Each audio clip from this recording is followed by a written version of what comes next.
It's actually carefully monitored when you give it to patients. And usually they give them 1 to 2 doses and stop. They monitor. They don't give them continuous. Okay? And it's usually for chronic or resistant SIADH, you're going to use dimeclocycline. Dimeclocycline, this is your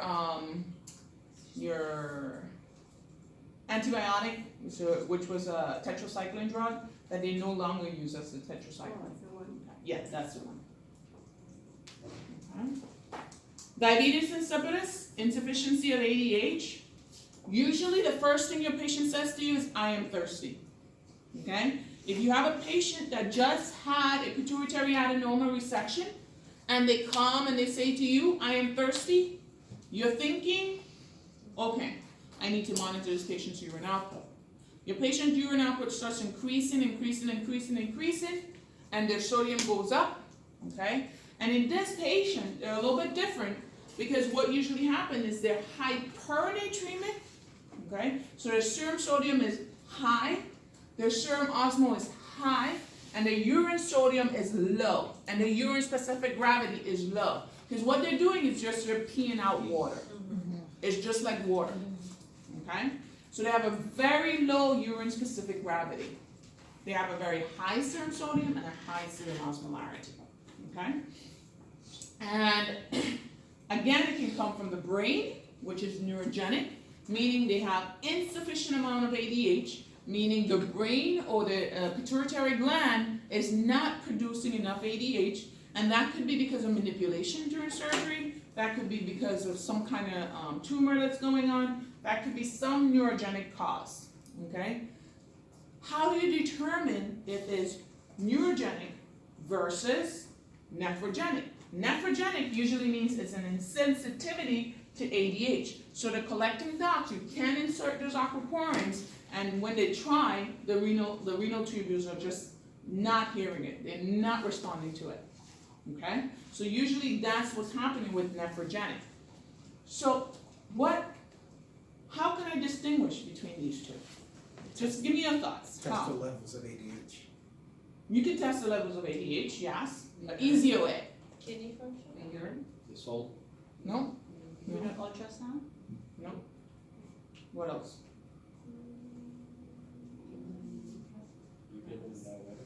If I give ADH Stop. and they respond, Then it's neurogenic. then it's neurogenic. If I give ADH and nothing happens, then it's nephrogenic. Because if I give ADH and all of a sudden you see their urine slow down and their sodium starts coming down, that means I didn't have enough ADH. But if I give ADH and nothing happens, it means it wasn't an ADH problem. It's a problem with the kidneys. Does that make sense? So that's how you do it. And this dipsogenic, excessive intake of fluid, lowering your plasma osmolarity to the point where it falls below the threshold of ADH secretion, and of course you start peeing. These patients, you're going to take their fluids away. You're going to stop their fluid intake. It's called a water deprivation test. You do a water deprivation test. If they get better, it's dipsogenic. Okay? And if they get better with the water deprivation test, then they need to see a psychiatrist. Okay? That's usually the treatment. They need to see someone. Okay. But you see a lot of like college male carrying gallon of water and they'll be drinking throughout the day. Yeah, but they usually are very muscular. Yeah. So it doesn't really affect their sodium level. Mm. Gallons. It's like just like me. It's the more muscular you are, the more body water you have, the easier you dehydrate. So if you're someone who is very muscular, like I am very muscular, and if I don't drink a lot of water during the day, by the end of the day I have a severe headache. I get very dehydrated very easily. The more muscle you have, the easier you dehydrate. So usually you see athletes with a lot of water, it's because they have a lot of muscle mass. And they have to drink. Okay.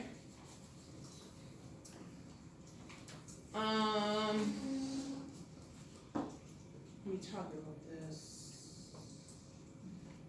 about this. Anybody have any questions on these? course, neurogenic, you're gonna give vasopressin. And when you hear these, because on the test, you may see the word vasopressin, okay? Anti-ADH. If it says ADH or vasopressin, all of them mean the same thing. Okay? Vasopressin is ADH. DDAVP is giving vasopressin. It's giving ADH. Okay? Nephrogenic is treatment of reversible underlying disorders. So whatever it is that's causing it, you need to take it away. Okay? And dipsogenic, you want to manage the ingestion of water. Okay? All right, Miguel, Yes, question is yours. the persons admitted to the unit with a diagnosis of lung cancer and SIADH, the nurse expects the person to have diluted urine, hypersmolar state, hypernatremic state, and reduced extracellular volume. Hypoosmolar, Hypersmolar. meaning your osmolarity will be less than 280, it will be low. Your sodium will be low. Your serum osmolarity, serum sodium will be low. And then your urine sodium now will be high. Okay? When you look at that DI, the converse. The DI, your serum sodium is high, your serum osmolarity is high, and your serum and your urine sodium is low. Okay? Those are the distinguishing factors. Okay? We have another condition Professor, why is it that it's sodium is high in the urine? In that case? with SIADH. Yes, SIADH. your sodium is high because your urine, your kidneys can't hold on to water, so they actually spill sodium in the urine. You're just peeing out your solutes. You're not peeing out water with it. Even though you are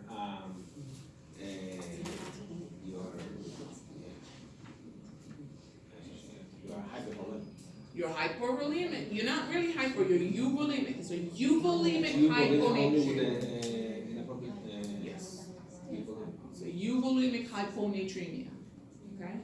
And again, it is not a true hypernatremia. It is not a true loss of salt. There is a condition where there's a true loss of salt, and it's called cerebral salt wasting syndrome. Cerebral salt wasting syndrome, it looks a lot like SIADH. It occurs in people with traumatic brain injury. Most of the times it occurs in people with subarachnoid hemorrhage. And cerebral salt wasting is different because you have a true loss of sodium. So in this person, they will be hypovolemic, there will be hyponatremic, okay? So usually what happens is they lose water, they lose sodium. And when you look at the urine sodium, it is high because they're spilling sodium in their urine. How do you treat these people? You give them mineralocorticoids, okay? To increase blood sulfur. You give them things like fludrocortisone, which is a mineralocorticoid, which actually helps them to hold on to the sodium. Okay? All right. Hormones of the anterior pituitary. Adrenocorticotropic hormones. You have the corticotropin releasing hormones, which actually is secreted by the hypothalamus, which stimulates the anterior pituitary to release adrenocorticotropic hormone. It also stimulates the release of melanocyte stimulating hormone. Melanocyte stimulating hormone actually comes from the pars in the intermediate. It actually comes from, it's actually like in the middle here, you have the pars intermediate. And what usually happens, you have a melanocyte cells there, would actually, when ACTH is secreted, when ACTH is high, CRH stimulates the release of ACTH, and actually, when ACTH is stimulated to secrete, it actually stimulates the release of melanocyte stimulating hormone, which actually stimulates the release of melanocytes. What usually happens then, you see that a lot in people with Addison's disease. Addison's disease is, anybody ever seen a picture of, what's his name? Former President Kennedy? Kennedy, black people loved Kennedy because he had dark pigmented skin and he actually wanted civil rights to be. Black people really liked it.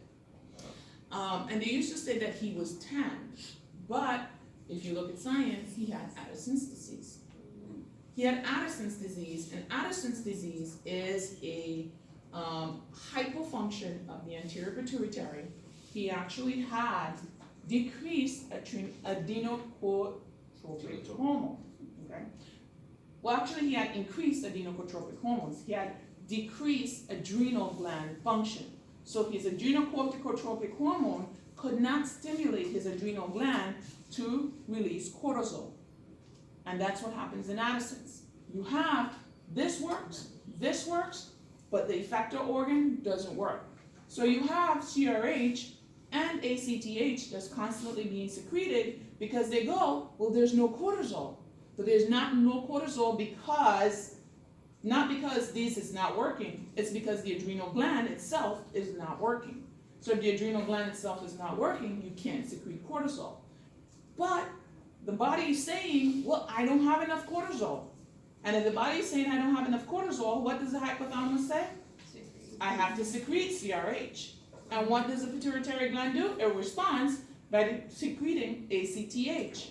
And when you stimulate the release of ACTH, you also stimulate the release of melanocyte-stimulating hormone, which actually stimulates the skin cells to increase melanocytes. So if you have no cortisol, which he had none because his adrenal gland was not working, he actually had elevated CRH, elevated ACTH, and elevated MSH, which caused him to have hyperpigmentation. And when you see patients with Addison's disease, you always see, most of the times, they're hyperpigmented. Okay? Does that make sense? Did that confuse you? We'll go through it. Okay, so anterior pituitary, you also have thyroid stimulating hormones, follicular stimulating hormones, luteinizing hormone, somatotropin or growth hormones, and then prolactin, and you also have the minor corticotropin, which is the B lipotropin, fat catabolism, and B endorphins or beta endorphins, pain perceptions, which we're not going to talk about, so don't worry about them. Okay? So hyperperfusion of the anterior pituitary. If the anterior pituitary is it's producing too much, it's functioning too much, what usually happens most of the times is ACTH is being hypersecreted, okay? It could also be TSH, could be hypersecreted. And usually what is going on here is that there is a tumor in the pituitary gland. And the tumor in the pituitary gland usually have a source. It's a hormone source. So it's either driven by ACTH or FSH, or it can be secreted, stimulated by TSH. So it's either thyroid, adrenocorticotropic hormone, or prolactin. Okay? Usually, most of the times, if you see a young woman that comes in with amenorrhea and headache and blurry vision, and they have a pituitary adenoma, it's probably prolactinoma. Okay? The other one, where you have hyperpituitarism, ACTH is another primary secretion of it. Okay? Or growth hormones. You haven't seen a 13-year-old that is like 7'5", elongated head, long fingers, cheekbones. I'll show my age when I say Andrew the Giant. Anybody ever seen Andrew the Giant when he was wrestling? Okay, he had that long face. They took advantage of his disease process because he had an overgrowth of growth hormone. And they actually wanted to take out his pituitary adenoma, and he did not want to because he thought he would lose his image because he was using it for wrestling. Okay? And he had an overstimulation of growth hormone. He had acromegaly. He had that long head. If you ever looked at Andrew the Giant, he looks like he almost looked like the Munster guy, the guy from Munsters Inc. He has that long face. That's what he looks like. They have elongated jaws. They have broad chins. That's what he look like. So growth hormone is actually, you can have acromegaly, and then prolactinomas. You have hypersecretion of prolactin. The most common causes of pituitary adenomas are either ACTH, growth hormone, or prolactinomas. And prolactinomas will come on top. Okay? Hypofunction is hypopituitarism. You have you can have hyperpituitarism, meaning there's complete defect of your pituitary gland, and you have adrenocorticotropic hormone deficiency, TSH deficiency, follicular stimulating hormone deficiency, and growth hormone deficiency. Now, this person is in really bad shape, because if you don't have ACTH, you don't have cortisol. If you don't have cortisol, you can't metabolize anything, your blood pressure is on the floor, and you're just in a really bad state, okay? So, hypopituitarism, absence of selective pituitary hormones, or the complete failure of all pituitary function. And you don't see that much. You see it in a woman postpartum. You can see it, it's called Sheehan syndrome. And Sheehan syndrome is usually a hemorrhage into the pituitary gland after pregnancy, after delivery. Okay, it's a postpartum woman who comes in and the blood pressure is on the floor, and they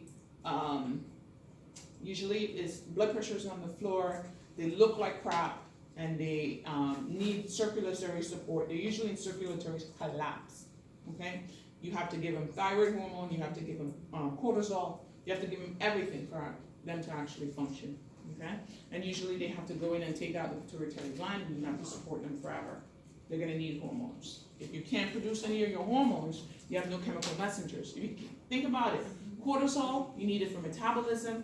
You need TSH, you need thyroid hormones for metabolism. You need it for cardiac muscle, myocytes, you need it. Oh my God. If you don't have thyroid hormones, you can't do anything. Okay? So usually they come in with hyperpituitarism. You don't see it much often, but you can see it like an accident victim. The most times you see it is in that postpartum woman. It's called Sheehan syndrome. Okay. So causes: inadequate supply of hypothalamic releasing hormones, damage to the pituitary stalk, inability of the gland to produce hormones, pituitary infarct.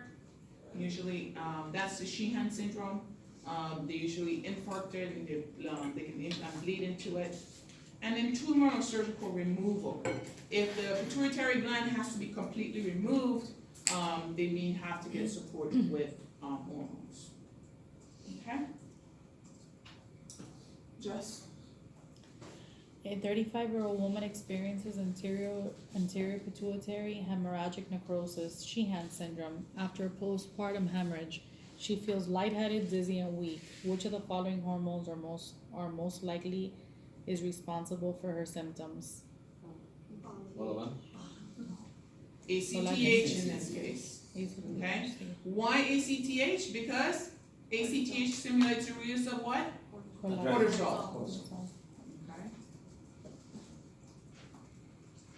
You have cortisol, you can't regulate your blood pressure. Your blood pressure is usually on the floor. You usually look really horrible. Panhypopituitarism, all hormone affected. ACTH, TSH, follicular stimulating hormone, growth hormone, and basically you have to replace these patients. You have to give them a replacement. Do the pregnant women that develop this, are they okay after they figure out what's wrong with them? Well, they're usually not pregnant, they're postpartum. They're postpartum, they're postpartum. Usually they can resect the pituitary and then they have to give them support. So if it's an ACTH issue, it's that part of the pituitary that's actually infarcted where it secretes ACTH, then they'll have to, for life, take steroids. I tell people every day, you know, being pregnant is just like we take it for granted, but it's not as simple as just getting pregnant. No way. You know, women should be like put on platters when they have children. I don't care what anybody says, because we go through a lot. It changes your body. Huh? It changes your body. If you could actually, there's so many things that could happen. Then you feel like shit and you're overweight, you're. Oh, don't tell that to Carolina, because she loved it. It's the weirdest person in the world. It's gonna actually give her my eggs. And they're gonna take mine. Okay. Hyperpituitarism, pituitary adenoma. Again, remember the pituitary gland sits in the sella turcica. The sella turcica is the sphenoid bone, the bottom of the brain. It has a little, almost like a little cup. This almost looks like this. And the pituitary gland sits right in there, okay? And then what sits above it? Optic chiasm, okay? So the optic chiasm sits above it. If that pituitary gland starts to grow, what's gonna happen is gonna compress the optic chiasm. When it compresses the optic chiasm, usually people comes in with visual changes, okay? So a lot of women who come in, headache, visual changes. You see that a lot with pituitary adenomas, okay? We just actually took care of a patient that came in. He had a pituitary adenoma. They knew about it. He's from Haiti. He didn't have the means to seek treatment. He finally came here a couple months ago, and he started getting blind. So he actually came into the ER because of decreased vision.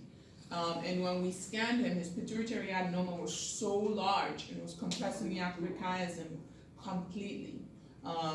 He had loss of, and we call it bitemporal hemianopsia. You'll learn about it. I won't confuse you now. But usually what happens is where it sits or where it hits the pituitary, the optic chiasm, it knocks out vision in the bitemporal areas. So usually you lose visual fields bitemporally if it's small enough. His was so big that he lost complete visual fields, okay, outer visual fields. He probably will not regain much vision, okay? Because it's been compressed for so long. But usually that's how they present, okay? Now it depends on what hormone is being missing. You'll see other symptoms, fatigability, you know, if they have no cortisol, things like that. Thyroid not functioning, those are the things you see.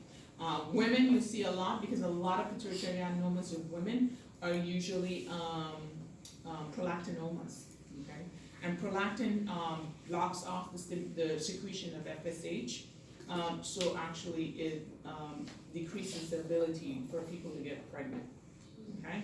And usually the one patient that I took care of that sticks in my mind, she was so beautiful, beautiful little girl. She and her husband were trying to get pregnant, and she was having headaches and visual changes. She did tell the doctor she was having headaches, but she never really went into it. They were giving her hormones to actually get her pregnant, and that actually was feeding the prolactinoma. So it was growing because of the hormones that they were giving her to get her pregnant. So she actually got pregnant, but had a pituitary macroadenoma. And for the first time she got pregnant after being trying for so long, they got a pituitary macroadenoma and had the possibility. I didn't see her after that because I went on vacation, but I don't know what she ended up doing. But the options were possibly go blind and have your kid. Stop it. Those were her choices. Or have an abortion. What she did? And have the surgery. I don't know what she did because actually I went to South Africa for 2 weeks.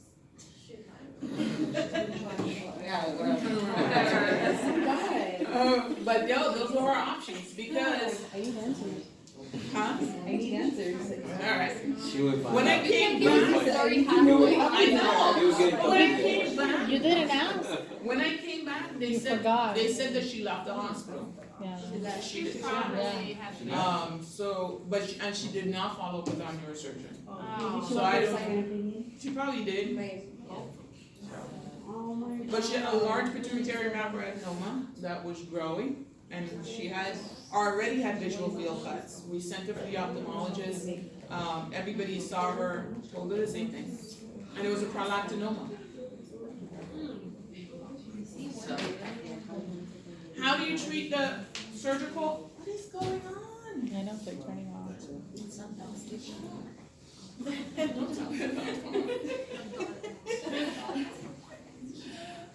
Treatment of the pituitary adenomas, they usually do transnodal resection. So they usually go through the nose and go up into the skull and resect the pituitary. They can do radiation therapy, which they irradiate it. If the person is young, remember radiation therapy, you're killing brain cells. So if it's a young person, you're killing viable brain cells. It's catch-20. Hormone regulation, control hypersecretion, or replace the deficient hormones, whichever it is. Okay. Gigantism is hypersecretion of growth hormones. You see it in children where before the hypophyseal plates are set, and the hypophyseal plates don't set until like late adolescence, I think. But you see their bones, they grow ridiculous, okay? And they have a hypersecretion of growth hormones even to childhood and adulthood. Slow to progressive pituitary adenoma. What usually happens is the heart muscle grows, so they end up with cardiomyopathy and hypertrophy of the cardiac muscles. They end up getting fat deposits in their vessels, so they get atherosclerosis. They are insulin resistant because of the hypersecretion of growth hormone, and they have coronary artery disease. They usually do not do very well. Okay.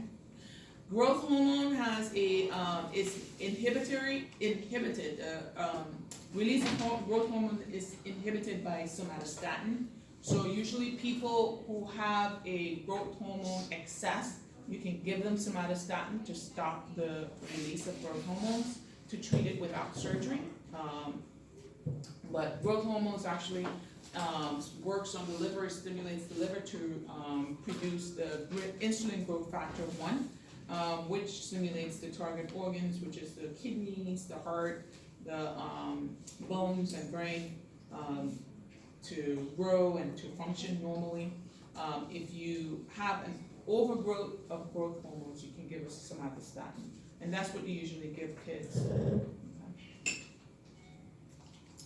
Acromegaly, enlarged tongue, they have an elongated face, they have coarse skin, goes body here, large joint, they have kyphosis, enlargement of facial muscles, hands and feet.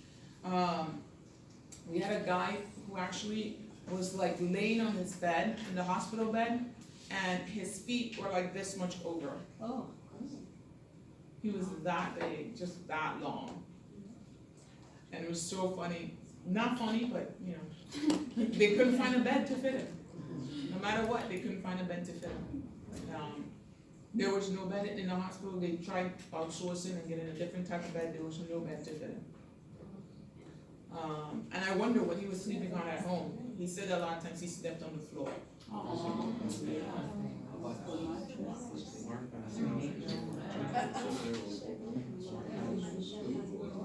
What? No, it's not. No. I mean, not that I know of. There's no connection.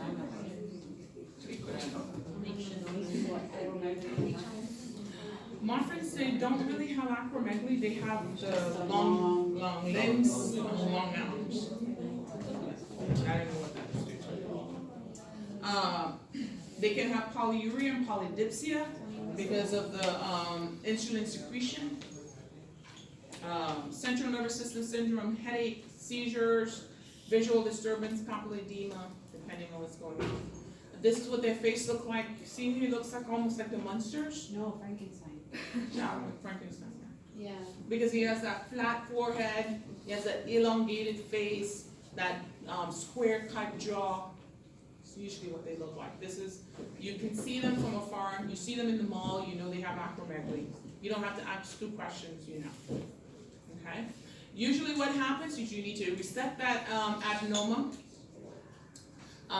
You can use radiation therapy, you can give somatostatin, which is octreotide, to them.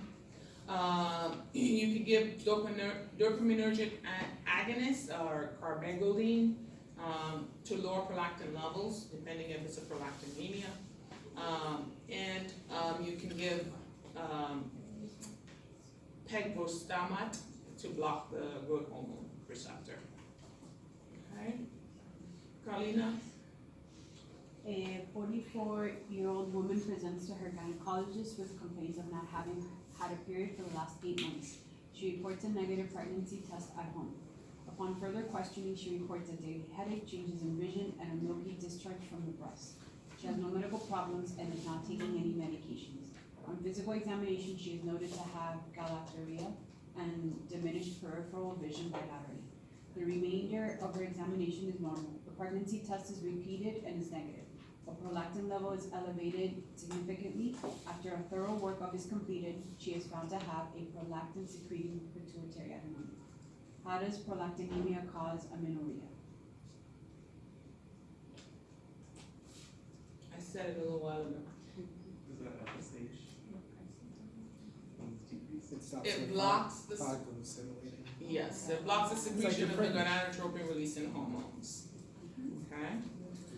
What would the physician need to check? Why would the physician need to check thyroid studies in patients with hyperprolactinemia? I didn't tell you this, but I'm hoping that you're smart enough to figure it out. Gonadotropin, it blocks, I'm sorry, the secretion of gonadotropin releasing hormone, that we said? Yes, Thank you. so it blocks FSH and gonad, LH hormones. I had half right. Okay, so why would they need to check thyroid studies in patients with hyperprolactinemia? To check the TSH? Why? Because they're right next to each other, so maybe it's one person to the neighboring. Good try. Good try. Anybody else?